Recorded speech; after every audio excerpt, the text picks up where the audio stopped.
Okay, I think we should make a start now. As I said, good evening. You are very welcome to join us for this evening's Foundation Years online event. A warm welcome to everybody. We have over 300 of you joined already. My name is James Hempsell, and it's my role to chair this evening's session and to press the buttons and change the slides as well. I'm going to outline for you the session aims and outline the agenda for you so you know what our plans are for this evening's session. Whilst Foundation Years has been with us for quite some time, this is the first time that Coram Family and Childcare and Hempsells, in partnership, have become DFE's early years engagement partners. And this is our first event, so we're very excited about that. We will be delivering events throughout the year at different times and different days and in different formats to be as inclusive as possible. And we were pleased to kick off our programme with a twilight session. There will be a video coming up in the slides shortly, and we've done our best to do all of our testing, and it works here, and we can hear it from this side. You may need to tweak some of your volume settings. If that doesn't work, then please be patient with us. We will be sharing with you the slides after today, so you don't need to screenshot and you don't need to scribble away furiously. We certainly will give you the resource so that even if technology is against us tonight, you'll be able to watch any video content at your leisure after today's session. So slides will be shared. We'll also be sharing the recording of tonight's event as well. So you will be able to re-watch some elements or share the content with colleagues after today's session. We'll share that as and when it is available to you. But at Foundation Years, we're here to engage, connect and support best practice.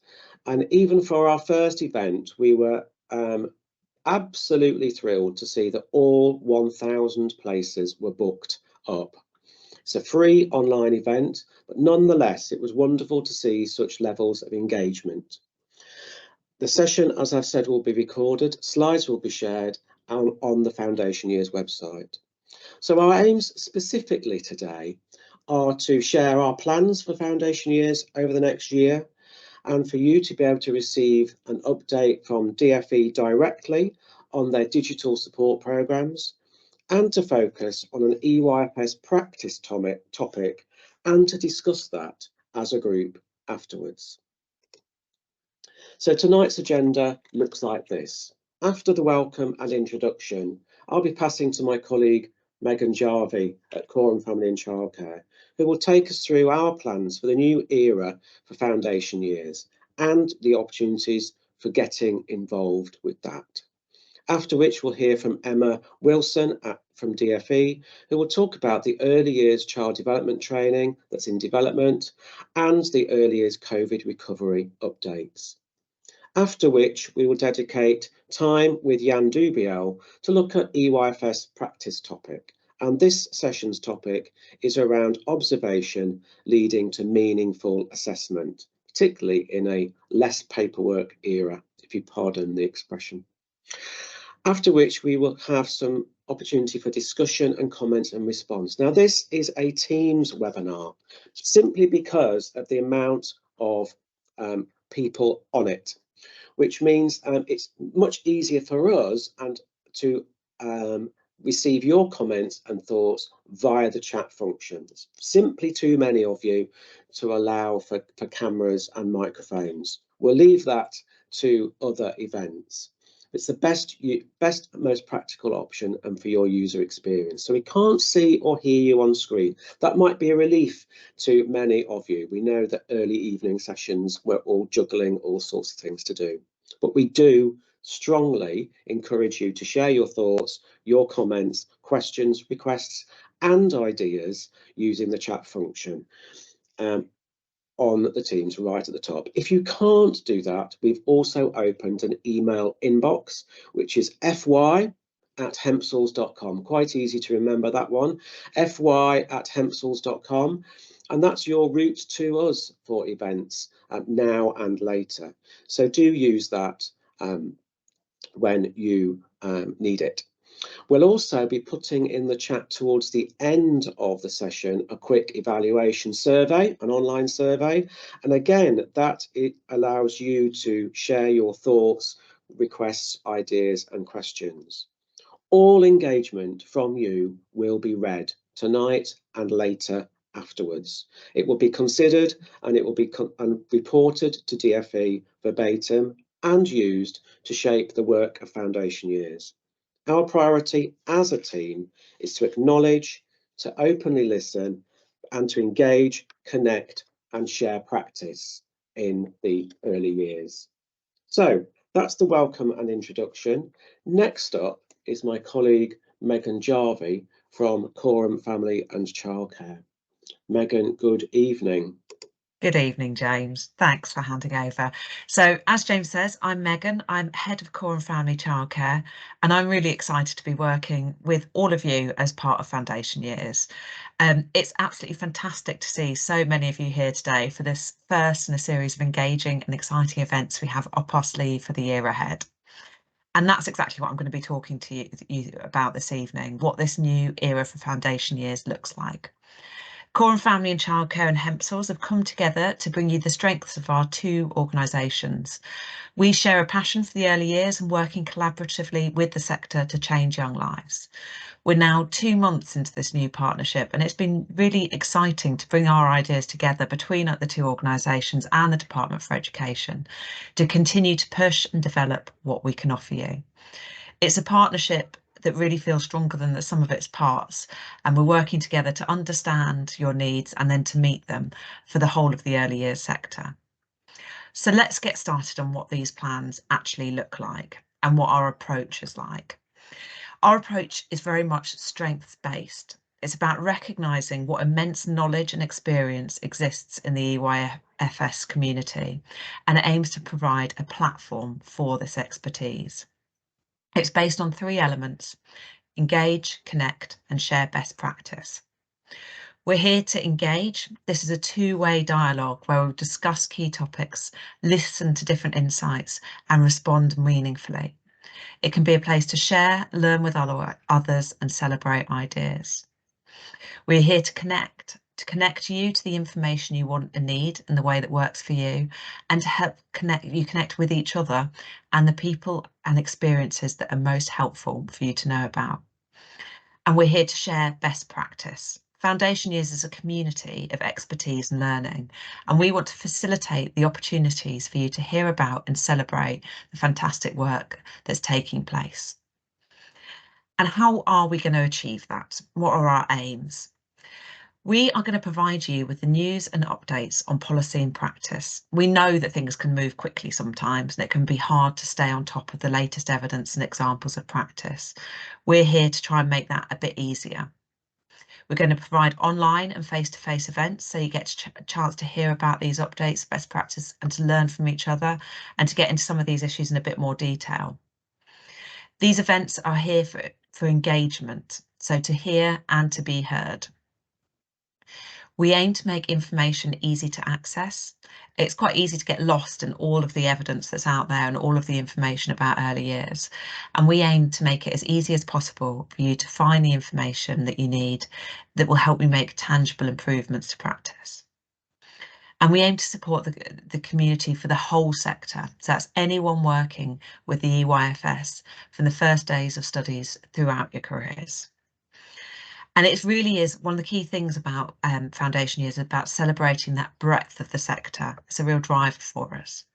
We aim for Foundation Years to reflect and serve this diversity.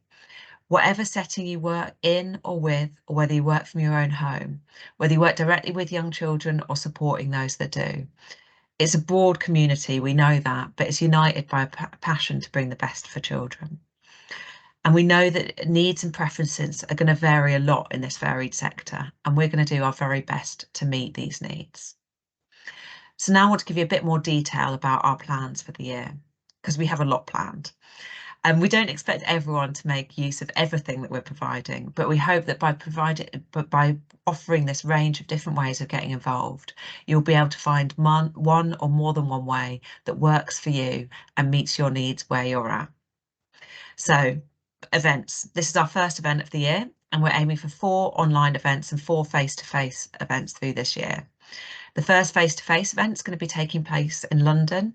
It's actually not next month now, it's in April.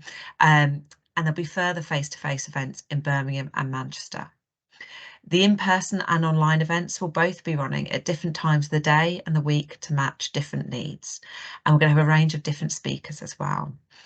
And we know that you won't be able to make it to all of these events, so we're going to try to make the content available for the whole of the Foundation Years community, whether or not you're able to come, largely through our blogs and vodcasts. So these vodcasts and blogs are going to be used to spark new ideas about ways to improve practice with young children. Some of these will be providing updates on the latest evidence and policy and practice developments. But a key ethos to these and a key aim is about amplifying the voice of the sector. And the vodcast in particular, we want to use to document, celebrate and share the fantastic things that are happening in different settings around the country. So here's a call out really. We want to know about what you are doing that you think the rest of the group would also be keen to know about. So we're really keen to hear if you're doing something that you're particularly proud of, and we can start talking about whether this would be a good topic for a blog or a vodcast.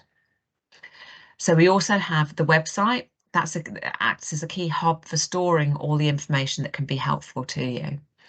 We want this to be the go-to place for accessing all the documents and information you need for your role. But we also know that there's probably some improvement work that we need to do to this website. And so we want you to tell us about how to make this work best to meet your needs. We're currently running a survey asking about how you use the website and how it can be improved. And we're also going to be following up with some user testing. So actually watching some people navigate around the website, see which bits are working well and which bits need improving. And then we're going to use the information from that to help make improvements. So the information about the survey was sent in the newsletter that hopefully hit all of your inboxes earlier today, but we can also share more information about that after the event. We also are going to be using social media. So we have 2 social media accounts, one on Twitter and one on Facebook. And these are great ways to stay up to date and to engage with colleagues. We really hope that these can be used to let you know about the things that we're doing, but also as a place where you can engage with each other. So please do leave comments and chat with us on our Facebook and Twitter accounts. You may well be most familiar with Foundation Years through our emails that land in your inbox pretty regularly, including the newsletter that came around earlier.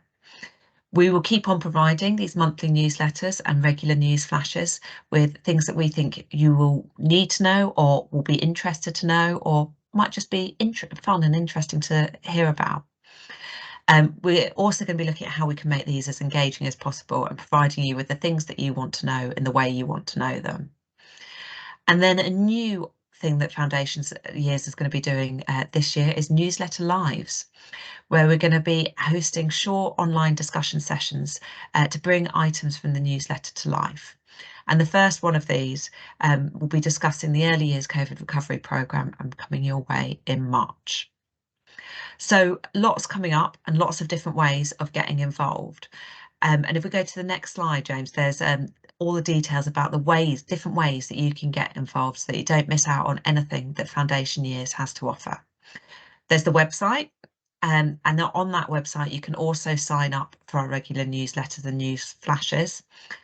And then we've got our 2 social media accounts, our Facebook and our Twitter, which are good for seeing the latest updates and also talking to each other.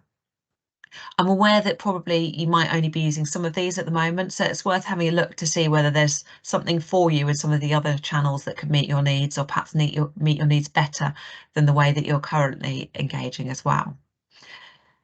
And so the last point I'd like to make, these are all the ways that you can get involved and all the great things that we've got coming up. So please do pass it on and spread the word about Foundation Years.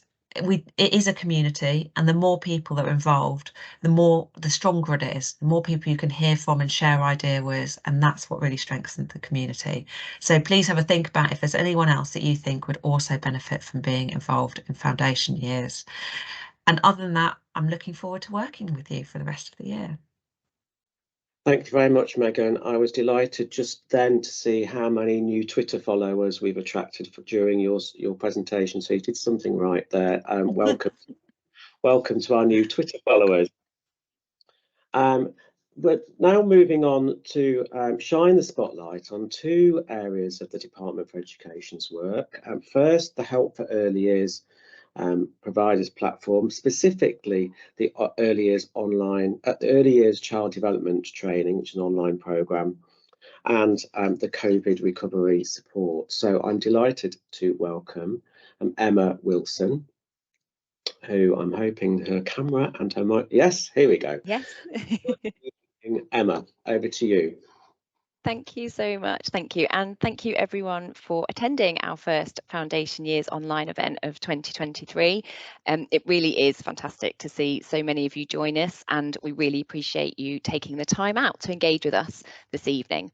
As James said, my name is Emma. I work in the Early Years Quality Unit at the Department for Education, and we wanted to take this opportunity to update you on some exciting developments within the DfE's Early Years Education COVID Recovery Programme.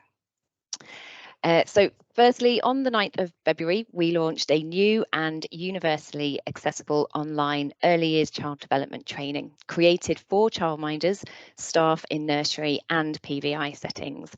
Although it's aimed primarily at these groups, the training is accessible to anyone who may find it useful, including parents. The training has been created by early years experts employed by the DfE following procurement processes. Last November, we launched the service in a testing phase, and during that phase, we made changes based on a wide range of feedback from practitioners and users. And then in February, we launched the training more widely, adding in new video content to the existing modules. And the first 4 modules of the course that are now available cover child development, brain development, PSED, communication and language. The training is free and designed to be flexible, allowing you to access the service when it suits you, so you can pause and restart the training as much as you like. The content has been developed by subject matter experts and includes opportunities to reflect on how you can use what you're learning, how it can be used in your setting, as well as the opportunity to use a learning log along the way to make notes, which is a great way of documenting your learning and development, a great way of sharing it with the rest of your team and with your manager potentially as your professional development. Once you've completed a module, you can download a certificate to demonstrate your achievement. Further modules, video content, as well as improvements to the service based on user testing and sector feedback will be added as the training continues to be developed. The first 4 modules of the training are in a public testing phase, which means we're still using feedback to refine and improve the service, working with sector experts. We really hope users find the training helpful, either individually or as part of the team within your setting. If you would like to share feedback on the training, please either complete the feedback forms that you'll find within the training or use the email address within the slide pack. DfE will read all feedback received and consider for future rounds of releases. DfE is provided with conflicting feedback at times as to the content that should be incorporated. We therefore have to weigh up the conflicting feedback and won't always satisfy all concerns. But we would love to show you a little bit of what the training looks like and what to expect. So we have a short video to demonstrate the service. Hello, I'm Helen and I'm one of the team working on early years child development training. In this video, I'm going to give you a quick overview of what users will see in the training. This is the homepage for the training course. On the homepage, you can see information about the training course and some reasons why you should take the training. If you want to know more, you can click on Learn More and enrol. On this page is some more detailed information about the course, an overview of each of the available modules, and some information about the child development experts who have helped us create the course. Once you're happy and want to get started, you can click Create an Account to go through a quick registration process. The first thing that you'll see when you've completed registration and you're signed in is the My Modules page. This page shows you the modules that are available for you to start and some brief information about the modules to come. So let's get started with the first module. The module overview page reiterates the learning goals of the module. It's also the point that you'll come back to when you pause and restart the training.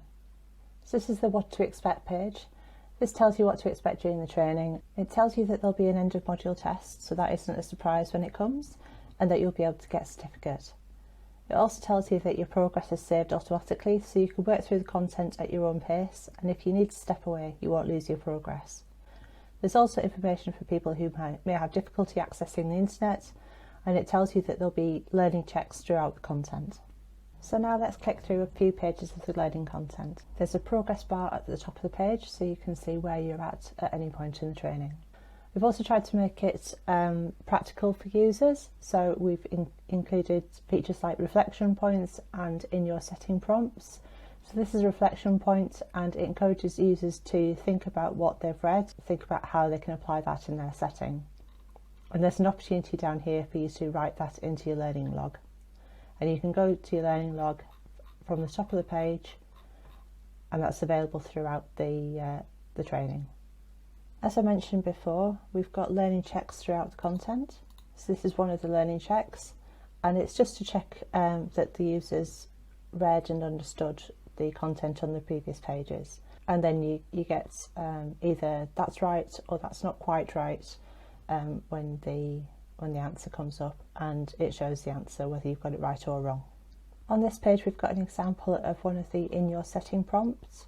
So there's some content at the top of the page and then an in your setting prompt which asks the user to think about how they might apply that knowledge in their setting. So we've tried to make these as inclusive as we possibly can, so they're relevant to both childminders and nursery practitioners, and they don't require any expensive equipment, and they can be done in the home. Another things we've done to make the content engaging is to include videos. So we've got videos that have been filmed in real settings that address some of the points that have been included in the training. Once you get to the end of the training content, there's a recap page with some suggestions of further reading, including the Help for Early Years Providers website, Foundation Years, and some other content. And then after that you go into an end of module test. So these tests are designed to revisit what you've learned and the impact on user practice, and it's not aimed to provide a pass or a fail. If you do get 70%, you'll get a certificate, and if you don't, you have the opportunity to go back and revisit the questions. So like the learning check questions, they're all multiple choice. At the end of the 10 questions you get your result. So in this case the users scored 90% and they have scored highly enough to receive a certificate of achievement for the module. If they have got any questions wrong, then that's the answer to those questions is available down here, and you can go back to the section that they might want to revisit to improve their learning on that area. The next stage is to reflect on their learning. So there are a few questions here about the effectiveness of the learning, and the team are using the answers to these questions to improve the training. At the end of those, you've also got the opportunity to give feedback about the training. When you finish, you get your certificate. It's DFE branded. A lot of users told us that they'd want to print it out, so we've provided that. You can also download it as a PDF. And then once you finish that, you can go to My Modules and either log out or start a new module. Thank you very much for your time, and I hope that's been useful. I think it's a great offer, Emma, that the ears and the doors are open at DFE for feedback on the child development training, and I know that the early years and foundation stage community will not let you down and will actively... I'm sure they won't. Yeah, we hope so. We really encourage you to feedback. As I said, we've popped the email address there that can be used, but please feel free to use the feedback form within the training as well. Just further on in the slide pack will be a link to the training as well, so people can have a look and access that at their leisure.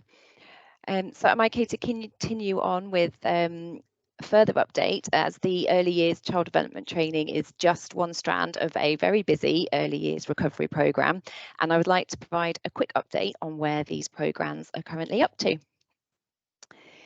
So firstly, we have the Stronger Practice Hubs. These will support early years settings across the country to address the impact of the pandemic on young children by sharing effective practice, learning from the best available evidence, and building lasting local networks. Hubs will be distributed across England with an ambition of 2 hubs in each region, so that's a total of 18. The first hubs were appointed in November 2022, and a final recruitment round has just been launched on the 9th of February and will run until the 17th of March. We also have the Experts and Mentors programme, which supports early years practitioners, leaders and whole settings through bespoke support, which is delivered both in settings, face-to-face and virtually. The offer to settings includes leadership support, coaching for leaders, mentoring for practitioners and whole setting support, depending on the needs of that setting. The programme rolled out nationally last September and supports PVI nursery settings, maintained nursery schools and school-based nurseries. DfE are now expanding this offer of support to childminders, and the Childminder Mentor programme will run from May 2023 to July 2024. Moving on, we have phase 3 of the Early Years Professional Development Programme, PDP3, which provides early years practitioners with training on communication and language, early mathematics, and personal, social, and emotional development. The programme has been designed to ensure early years practitioners working with 2 to 4-year-olds have the skills they need to support young children's development in the areas that can make a significant difference to their long-term development and attainment. Delivery to the first cohort of 2,000 EYPs began on the 6th of February 2023. And finally, we have included in the slides links to both the Early Years Child Development Training as well as the Early Years Education Recovery page, which has lots of further details about all of the programmes that I've just mentioned this evening. So it just leaves me to say thank you very much for your time. I hope you find the rest of the evening informative and engaging. And as I said, in regards to the Early Years Child Development Training, we look forward to hearing your feedback. Thank you, James. Thank you very much, Emma, much appreciated open door and good update. Thank you very much for that. So one of the things that we want to do in all of our events is to focus on EYFS practice topics as well as news updates and discussion. And for the first session, we are delighted to be welcoming Jan Dubiel, who's going to focus on one aspect, which is observation and assessment in an era of reduced paperwork. I put that in single quotation marks, Jan, because we're all reducing paperwork, and actually with technology, paperwork is on the way out, perhaps. Who knows? But certainly it's a phrase that maybe we could rethink. And Jan has worked with us and DfE to develop some key messages and considerations on that topic. So delighted to welcome you this evening. Good evening, Jan. Thank you, James. Excuse me.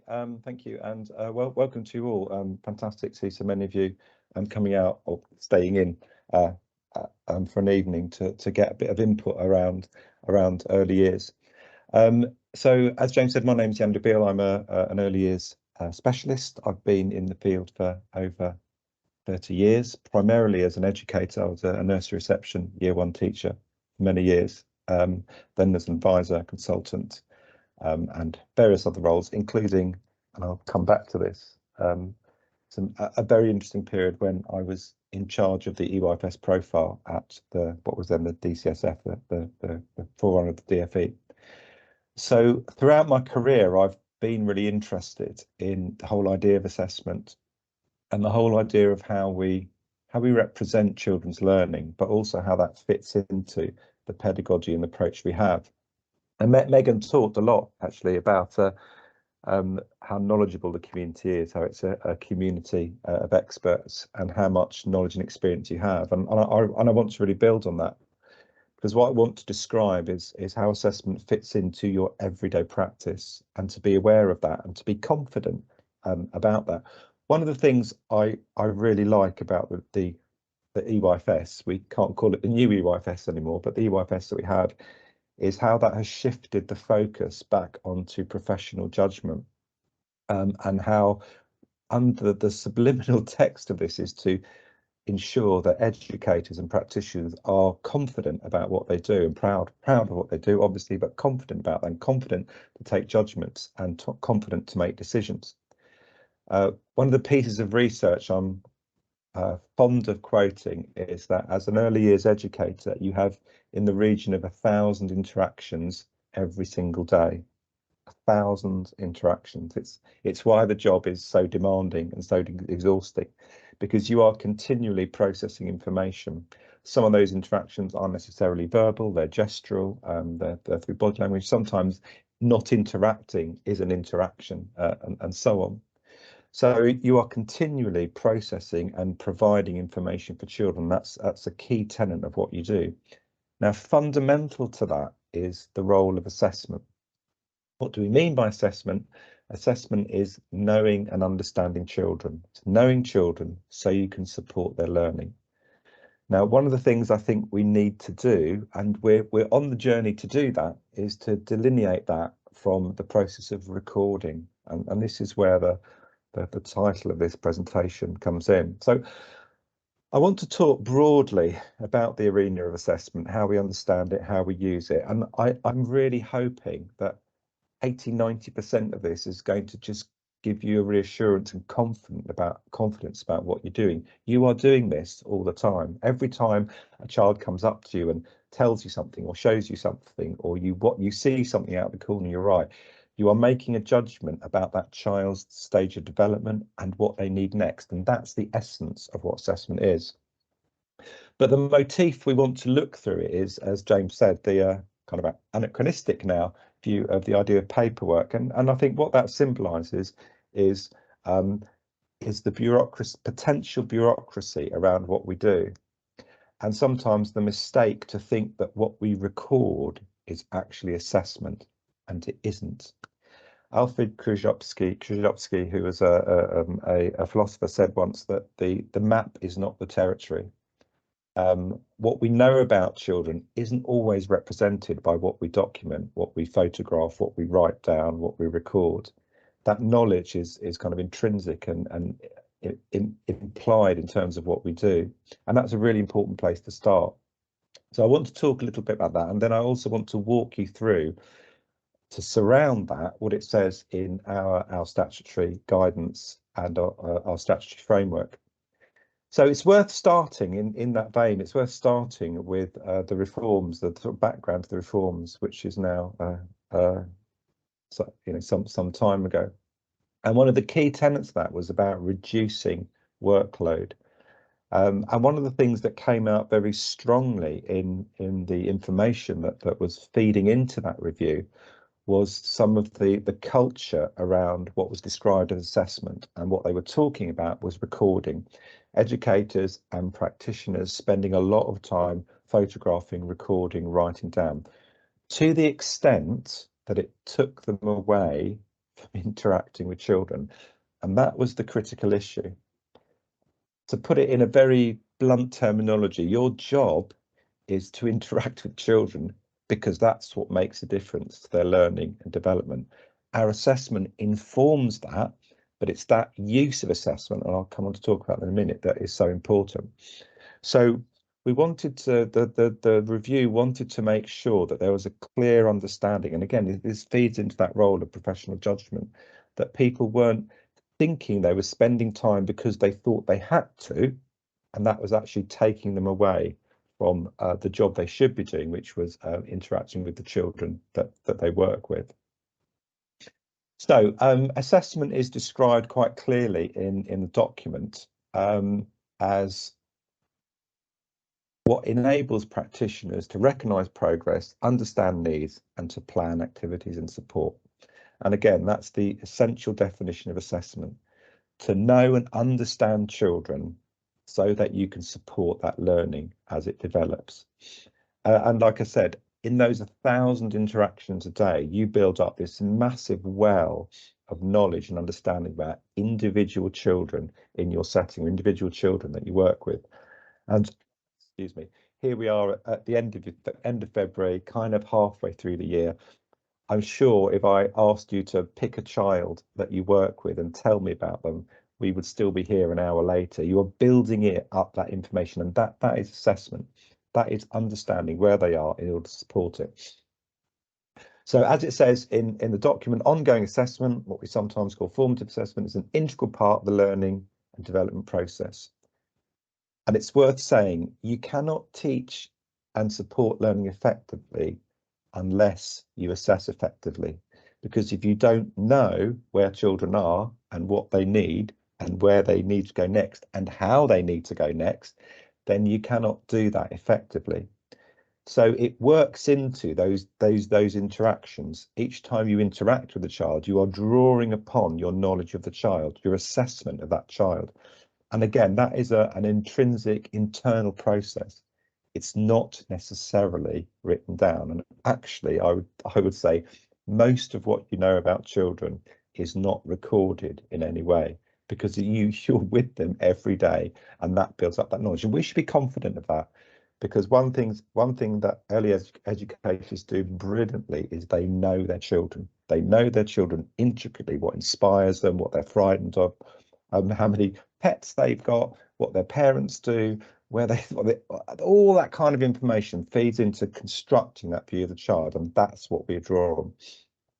So practitioners know each child's level of achievement and interest, and they shape teaching and learning experiences reflecting that knowledge. So how you respond to children, how you interact with children, comes directly out of what that is.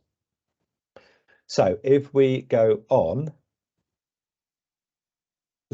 this is part of the statutory document, and we've talked already about this delineation between recording and assessment, and sometimes this culture of building up a lot of time spent gathering evidence which no one else needs to see, and I'll talk about that in a minute.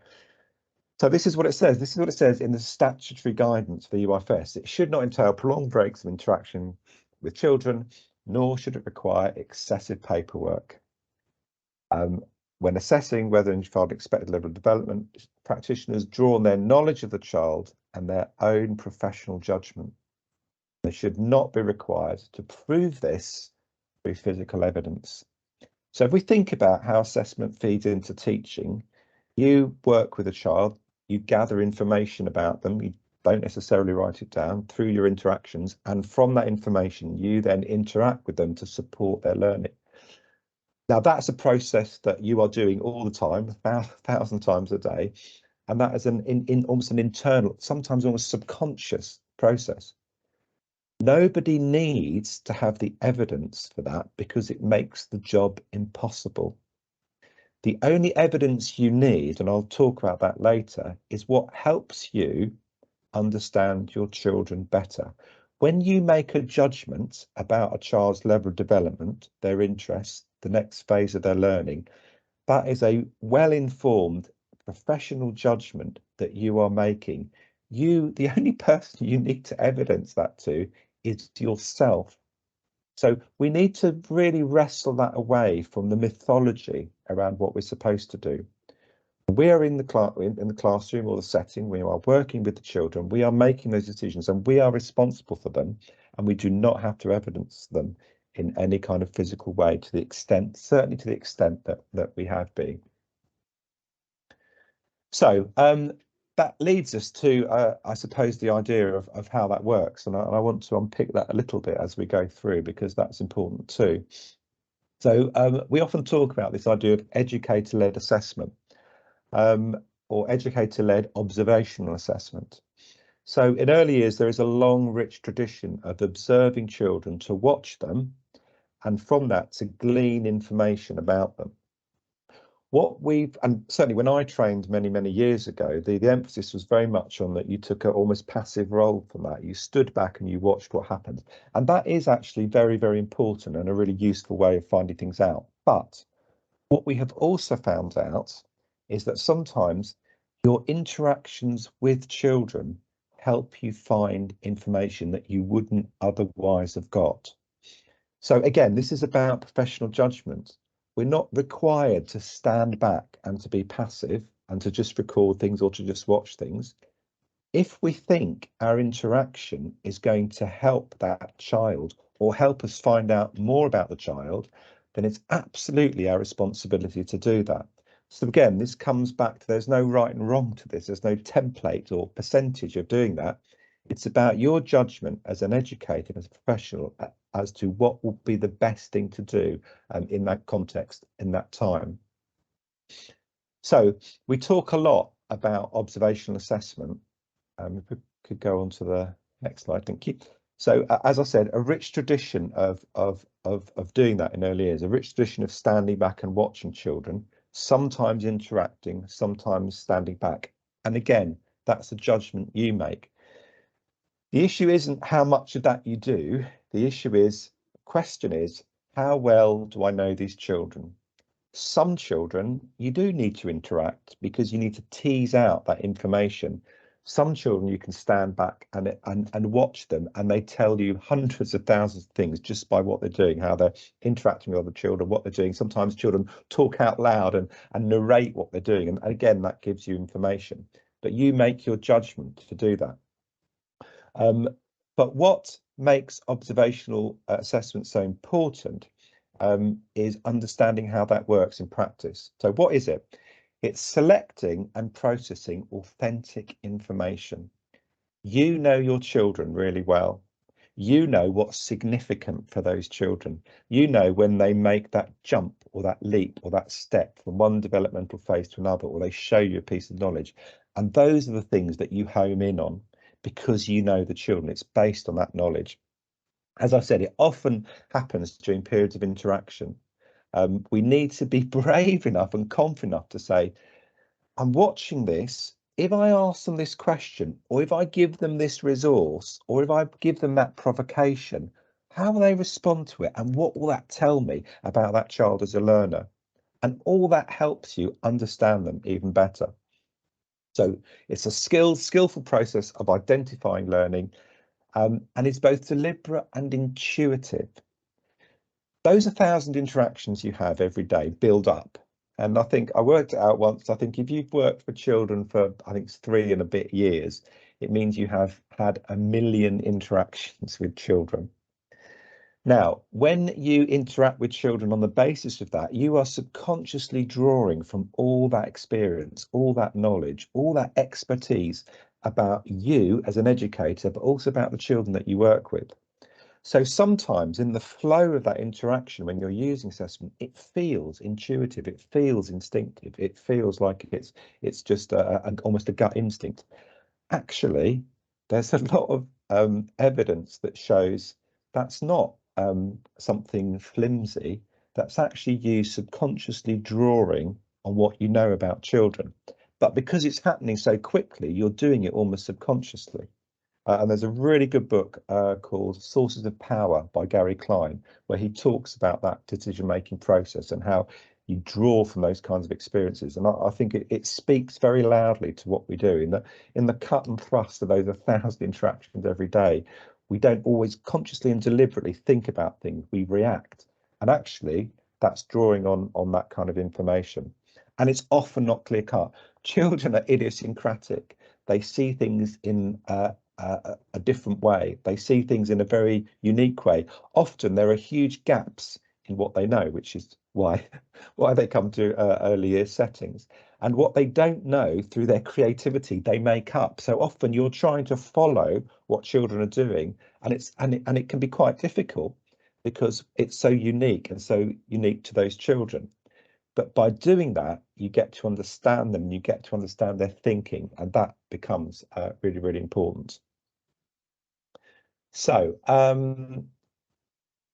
2 types of observation, and I want to, again, just to be clear about those. As I said, when I trained, observation was seen as almost, and it was the culture of the time, because it's a very long time ago, it was almost a passive process where you stood back and you watched children, then you kind of pulled out information from what they were doing.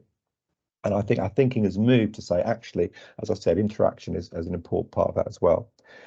So there are 2 types of observation. One is what I would call instantaneous, and that is the majority of the way that you observe children. And an instantaneous observation is something that happens in a moment. It can happen over a couple of seconds. It could be something that you notice out of the corner of your eye. It's almost a split second of a moment in a child's learning and development where they demonstrate something and you notice it because it's different, because it's significant for that child.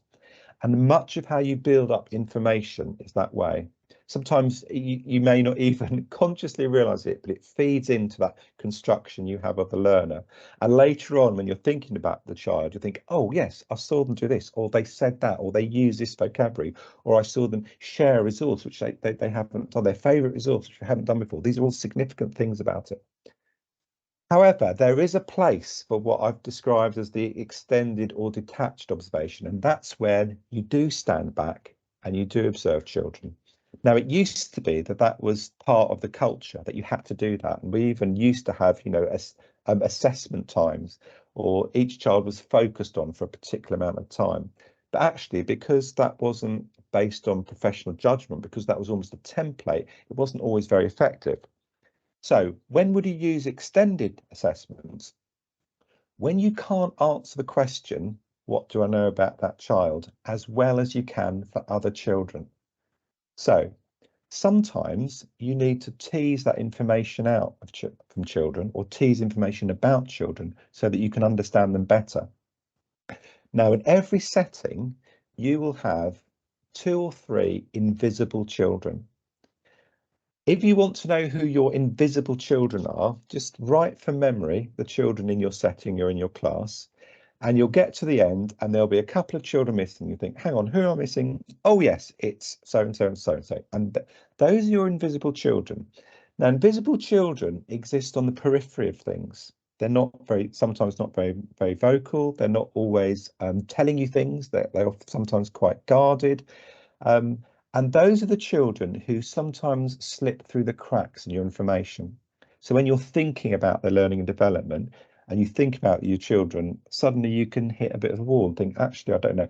Those are the children that you need to observe, because actually a 5-6 minute observation of just how they use the setting, who they interact with, what they do with their time will tell you a huge amount of information. But like everything, you use it judiciously, and it's your professional judgment to use it in that way.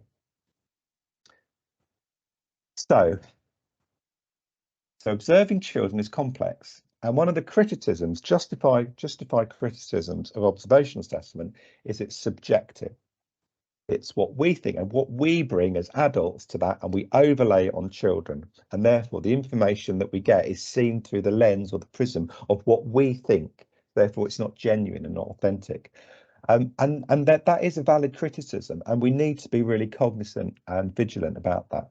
As Kathy Nutt-Brown says, it's easy to observe what we want to see and assess what we understand. We look for things that we want to see, and sometimes that means we ignore what's really happening and really going on. So I want to share 2 images with you that just to kind of put that into context. So this is an image from the internet, and again, it's what the adult sees, which is a messy room. But then talking to the child explains the panoramic fantasy landscape that they set up and what that means to the child. If you don't ask the question, you don't know. And this is why happening during periods of interaction is so important. You ask the question. The first question he's asking is, tell me about it. Tell me what's happening. Tell me what you see. Tell me what you've done. Tell me what your thinking is. Now, this second slide, I was just going to show it to you and then get you to talk about it, but we thought it might be too much. So we've just put it in a bit of context here. Again, this has come from social media, and I don't know how true it is. I don't know how authentic it is, but it's a composite of sorts of things that could happen. So the story is a child drew this picture at school, and the parents were asked to come in because they were really concerned about it. And when they asked the parent said, well, that's us going snorkeling in the summer. And when you look at it, that's what you can see. Now, for me, I really wrestled with this, because when I was a teacher, the very first thing I would say is, tell me about what you've done, in which case the child would have done. And what's quite interesting in the story around it is that the child said, yes, I know, they were really weird about the picture. They took it away and they wouldn't give it back to me. I wanted to bring it to you and take it home with me. So the point of these images is to say, don't assume your own without your own cognitive biases. We see things through a lens. Of course we do. We see through a lens of what we want to see, what we understand, what we perceive to be as important to that child. But sometimes we have to check that in ourselves and ask ourselves what's really going on. And the child will lead that. And this is why this dynamic between interacting and observing and passive and active observing is so important, because sometimes you have to stand back and say, well, what is happening? The minute you get involved, of course, that changes, often for the better, because you're adding something new to that. So if we move on. So here are some principles. And again, I'm really hoping this is very familiar to you and that this is what you do, but just it's worth revisiting them, and it's worth just seeing them and just playing with them or embedding them as we are. So what is effective led observation assessment? You might start watching a child from a distance without intruding, and children do react and behave in different ways when adults there and when adults aren't there. So it's important to recognise that often what you see when you do stand back is different from what you see when you interact, and they're both really important. And it might be that you start tuning in to what's happening. What are they thinking? What's going on under the surface? What is that child trying to do? And it might be that they use language to express that. Sometimes they talk to peers. Sometimes actually, when they are alone, they talk out loud. And again, from that, knowing the child, you tune into what you think is happening, and that gives you information about what they know, what they understand, what their thinking might be. And then you ask yourself, and these are the principles of good interaction anyway. Is my interaction going to help this child or not? Is it going to add something to it or not? And this is the best book to read about this is Interacting or Interfering by Professor Julie Fisher. And that's what she defines as effective interaction. Effective interaction is adding something that wouldn't have happened otherwise. And you have to ask yourself that question. And I'll tell you that is a judgment that lies, it's the holy grail of being a good early years educator. Knowing when to interact, to either support it or to assess it is the hardest decision that you make, and you will get it wrong. And sometimes you will think, I will go in and I will sensitively shape this conversation, and the minute you get there, the child will walk off. And we don't always know why that happens. So be prepared to get it wrong. Don't take it personally. It's what young children are like. But the more you do that, the more you make that judgment, the more refined that it gets. So if we move on. So yeah, it also might be you're having an interaction with a child and they demonstrate something. And that in itself is significant for the child, something you don't know. And remember, assessment is collecting information of what we know about children to support their learning. And then you might extend that. Then again, you might ask a question, introduce a provocation, and so on. So that's observation assessment. It's a highly skilled activity. It's a high level intuitive deliberate activity, something that you do, I think you do all the time, but being aware of it, being aware of how important it is really important. And note, at no point of this have I said, and then you need to get the iPad out, and then you need to write it down, and then, because actually this is about building your knowledge of the child. We'll come to that in a minute.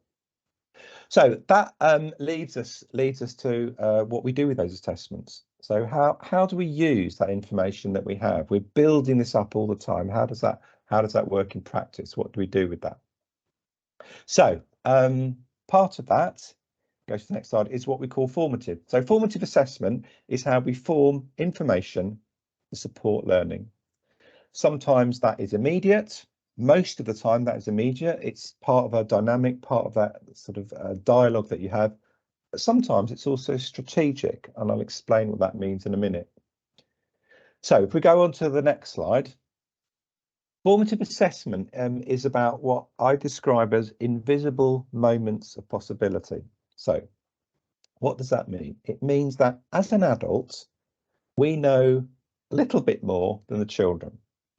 Our job as adults is to guide them and shape them into new learning. If you think of Vygotsky and the zone of proximal development, it's going from the known to the unknown. And that's what we do. That's what effective practice is. It's how we help children learn to develop and progress and attain and achieve.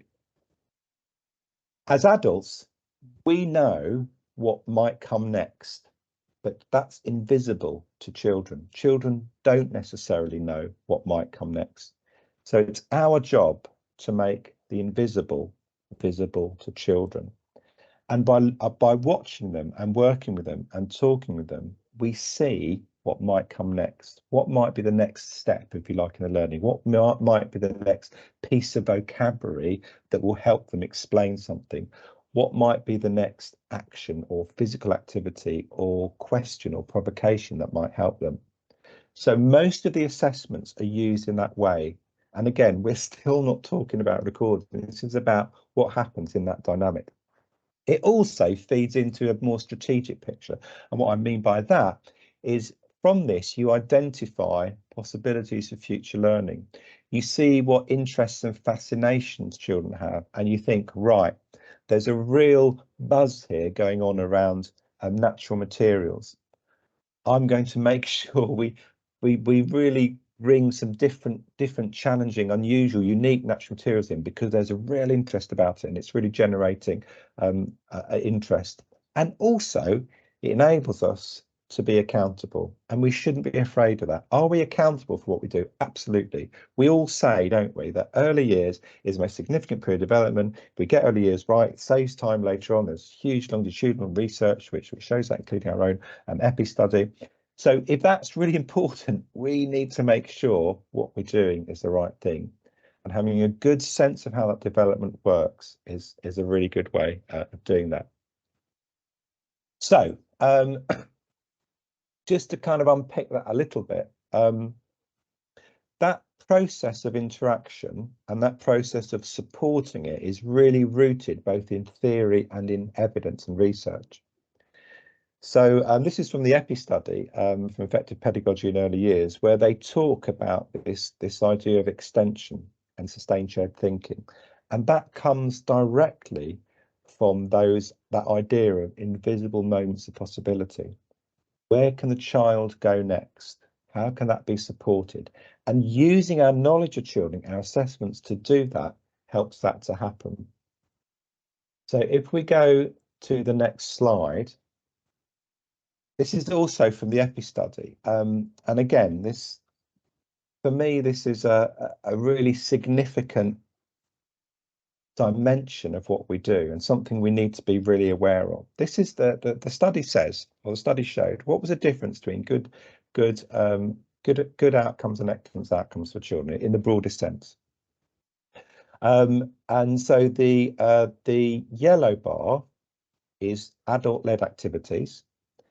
The red bar is child-led activities without an adult present, and the blue bar is child-led activities which were then supported by an adult in the way that's just been described and the way I've described before.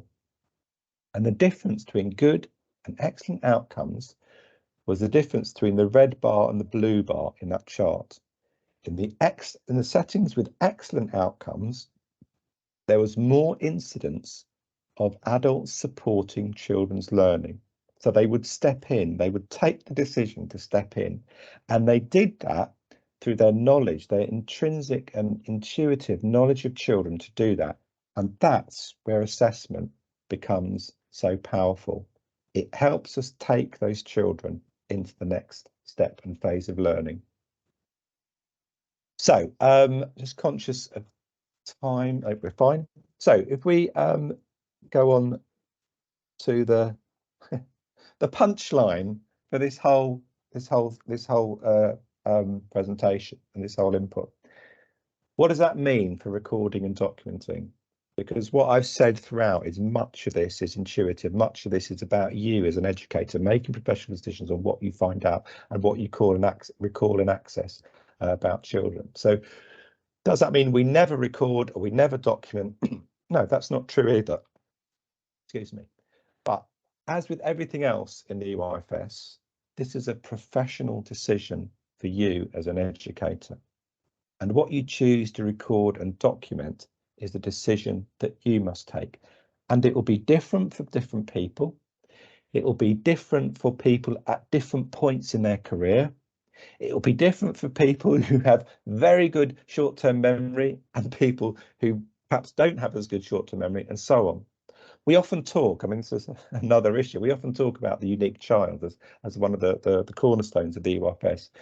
We also have to recognise that you are unique practitioners. You come at this role from a whole host of different experiences and pathways and knowledges and qualifications and understanding and different children that you've worked with. So when we arrive at that, what we know and what we understand is unique as well. And I think that's something we should embrace. The purpose is to support learning. At the end of the day, what we want is good outcomes for children. As officers might say, for children to know more and to remember more, for children to be more confident, to have better learning behaviours, to be some more self-regulated, to have better executive functioning, metacognition, and so on and so on. That's what we want for children. At the end of the day, it doesn't matter as much what's written down. It matters what progress children make. So we need to make that balance and that relationship between that really, really clear. So we record for pedagogy and provision, but we record to show the impact that we have. So 3 principles. We record. Why do we need to record? We need to record to clarify your knowledge and understanding of children. So think about those individual children. Perhaps you don't know as much about their social development. Perhaps you don't know much about how they use their mathematical knowledge. Sometimes actually recording it and writing it down gives you a focus and shapes that so that you understand it more clearly. You record and document, if you choose to, what's significant for that child. And we're moving away from the culture where everyone was recording everything for every child all the time. And that's all they were doing. They weren't interacting with children. And what's significant for a child? You decide, because you're the educator and you know that child. So you know what is significant. Be confident and secure in that judgment, because that comes from that long knowledge of working with children and working with that individual child. But most of all, record what you're going to forget. When I was an early years teacher, and I particularly I remember this in nursery particularly, sometimes by the time we got to lunchtime, if I could remember my own name, it was a good day. Sometimes the bombardment of stuff that happens working with young children can be overwhelming. And you might be vaguely aware of something that happened, which you should have remembered, and you can't recall it. Your memory is too full of everything else. So you write yourself aid memoirs for yourself, but they are for you to help you prompt and recall something significant that happened.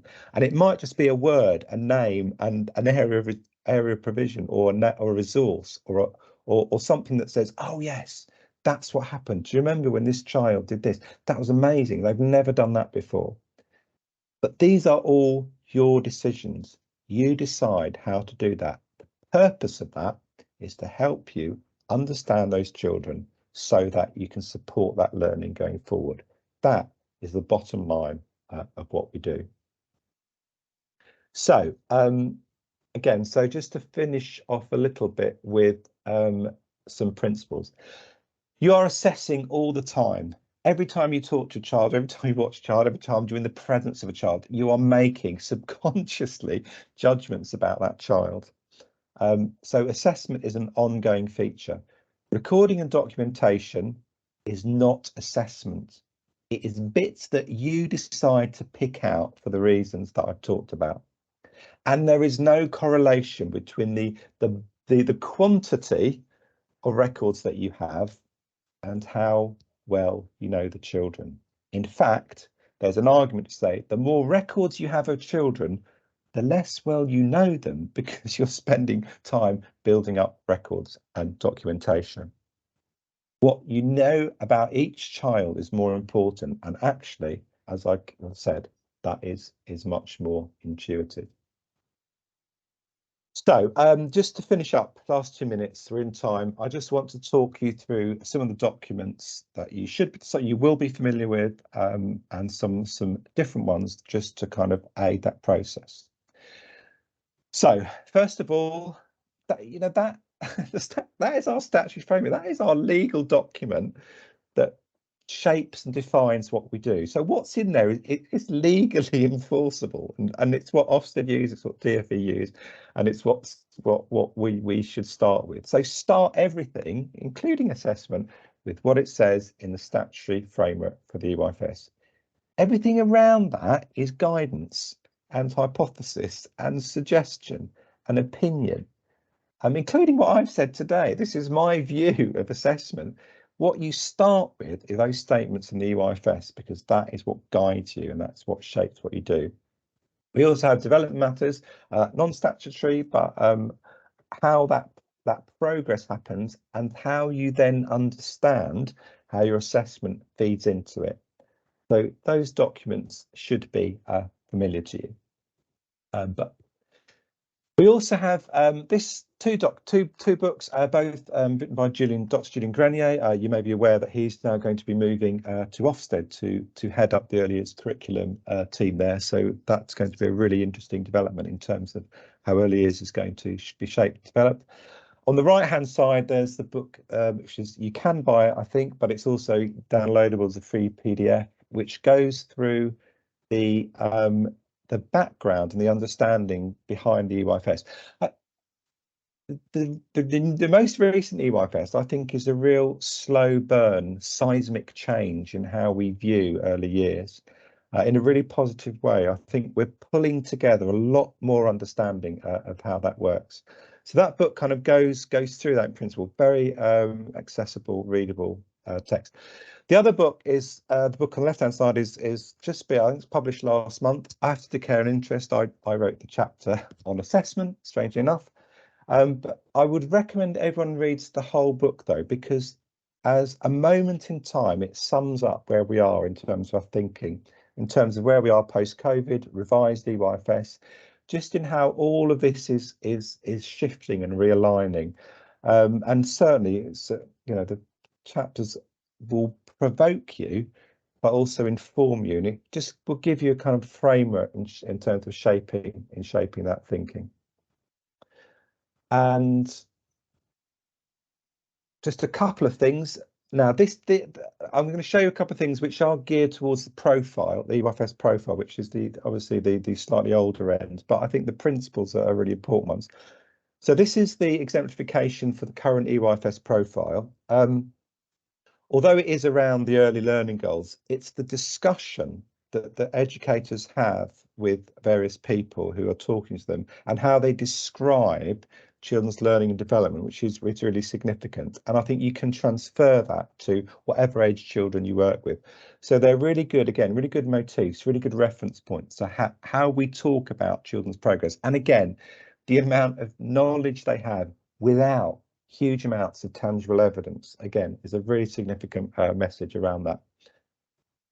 This second one, this is very old, but this was from EYFS profile exemplification from many years ago when I was involved with the profile with the department.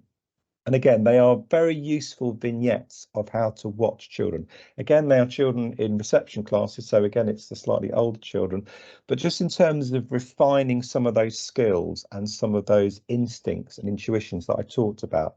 Again, as a CPD activity, looking at watching it as a group and talking about what you see, what is significant, what you might do next, how you might assess that child, and then use that assessment is highly significant.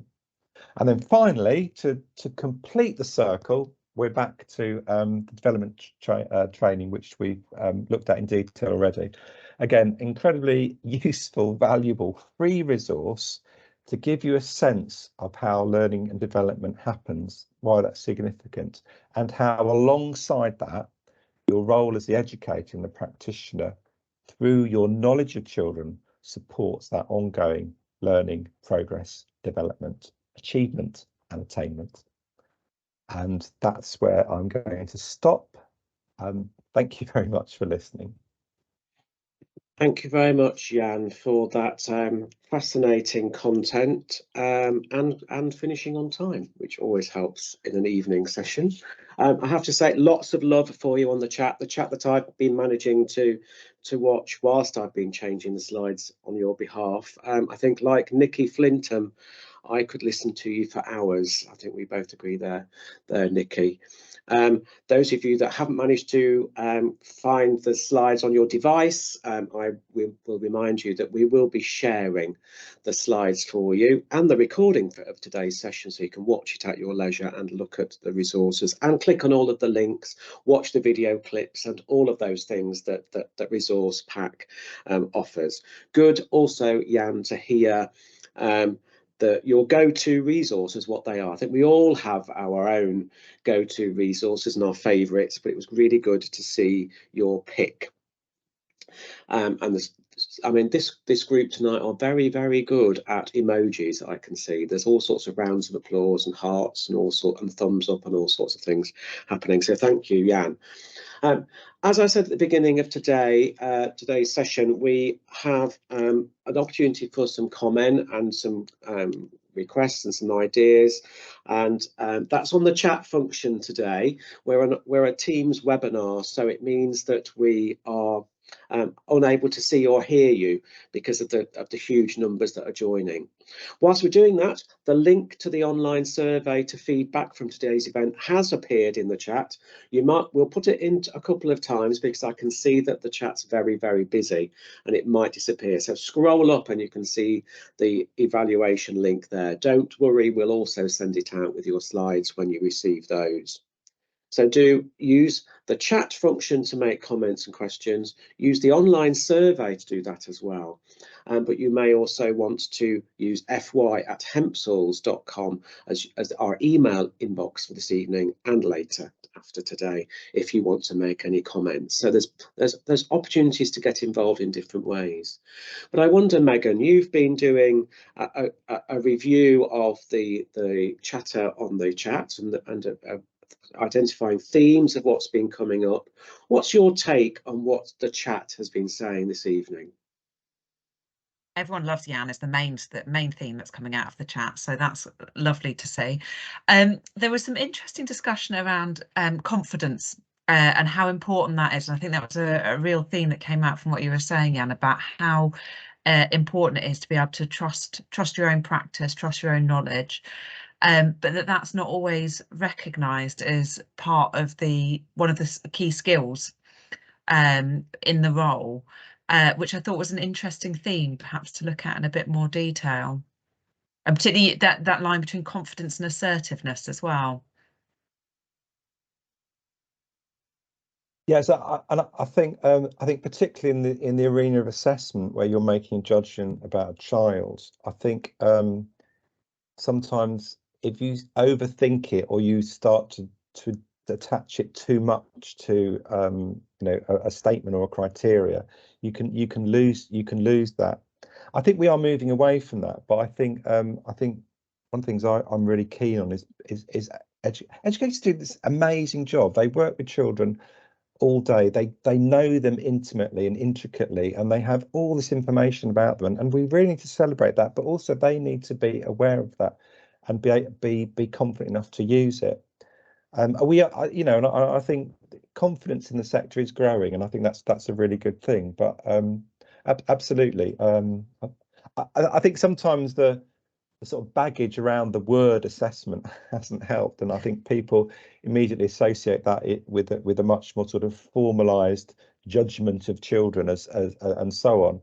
And I think we need to kind of wrestle that word back into what it means, which, as I said, is about knowing children. That's what it says in the EYFS guidance. It's about how we know children and how we use that information to support their learning. And I think that's the fundamental core of effective practice. Yeah, and I think one of the key words that's come out from that chat is about reassurance.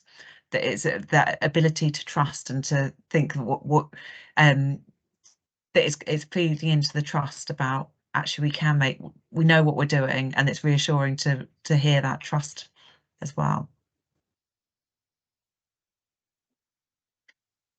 There were also some quite specific questions, more for you, Emma, actually about the training, about the early years child development training, how long it takes and where do you do it? How do you get on it? How to navigate around that? Absolutely, yeah. So the link to the training will be included in the slide pack. It's as simple as following that link, you register for an account, and then it's completely up to you when you get started. As we've said, it's completely free and it's flexible. So the idea is that practitioners can pick it up at a time that suits them. And as a setting, that might be something you look at as well, whether it's within work time as a team. We've had people using it as part of team meetings as well as something that they do individually. So it's there to be as flexible as possible so that people can use it in whichever way suits them. And in terms of how long it takes to do a module, we say it's about 1.5 to 2 hours per module. And again, it's completely up to you how long you do in one sitting. But as we said, it saves you progress when you're when you're taking part in the training. So you can log off, come back, and pick it up exactly where you've left off. So and within each module, there is further reading there. So obviously, if you want to go on and spend a bit more time on a particular topic, then that's available there for you as well. Was there anything else, Megan, there? I think I covered. No, those are the main ones. Yeah. Fabulous. We have a great review from Lena Owen, who says she's completed, they've completed all 4 options, and it was fantastic. So there's early feedback. Fantastic. And just to add, you will once you've got an account, you will be alerted when new modules are available as well. So they will be coming in the coming months. And it's very easy to find. Actually, a simple Google search got me onto the training the other day. Yeah, and it is targeted at nurseries and childminders and PVI, isn't it? But it's open access to everybody interested in child development from that perspective, of course. Absolutely, and I think there's certainly an opportunity there if you're looking at how you work with parents and carers, if you're looking at kind of explaining the EYFS to families, and there's certainly material there that you can direct parents to if they were interested in doing so. And yes, as you said, James, it's aimed at all sectors of all areas of the sector, and the videos there are showing a variety of settings. So we've got childminder settings in those videos as well. So we hope that those videos help you engage with the content and also give you some really good ideas of things to take into your own practice as well. Great. I noticed that there was a specific request about how to find out about local stronger practice hubs. We're in an early days of that, but I wonder where people would go to find out if there was a stronger practice hub happening in their area.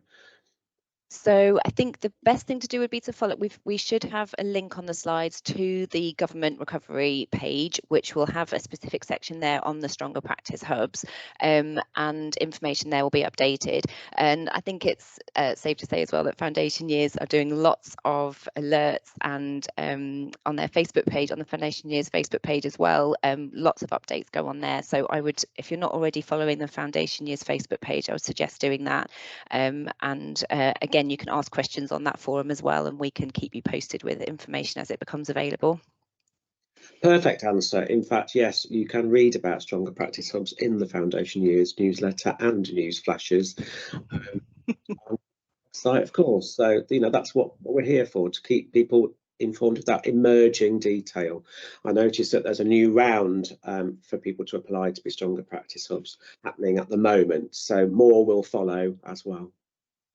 Yeah, absolutely. I think you've got till the 17th of March for the next round. So any more observations, Megan and Jan, from this evening? Could I just pick up another question from the chat that's come in, which is about whether the training is CPD certified, Emma? That's a good question. I would have to take that one away, to be honest with you, if that's okay. Well, there is a certificate of completion, isn't there? If you there score is, yeah, there's one for every module. So yeah, it's certainly something you can take away at the end of each completed module, and it gives you your score as well. Yeah, so certificate of completion, but I'm not entirely sure if it's CPD certified, but happy to take that one away and we can update afterwards, Megan, if that's okay. Yep, absolutely. Super. Anything else, Megan or Jan? I think this has been such a great first session, and it's been so lovely that the whole session has been built around the strengths of the sector, particularly Jan, and all of everything that you said. It was a really inspiring talk and really got into the ethos of why I'm so excited by Foundation Years as well.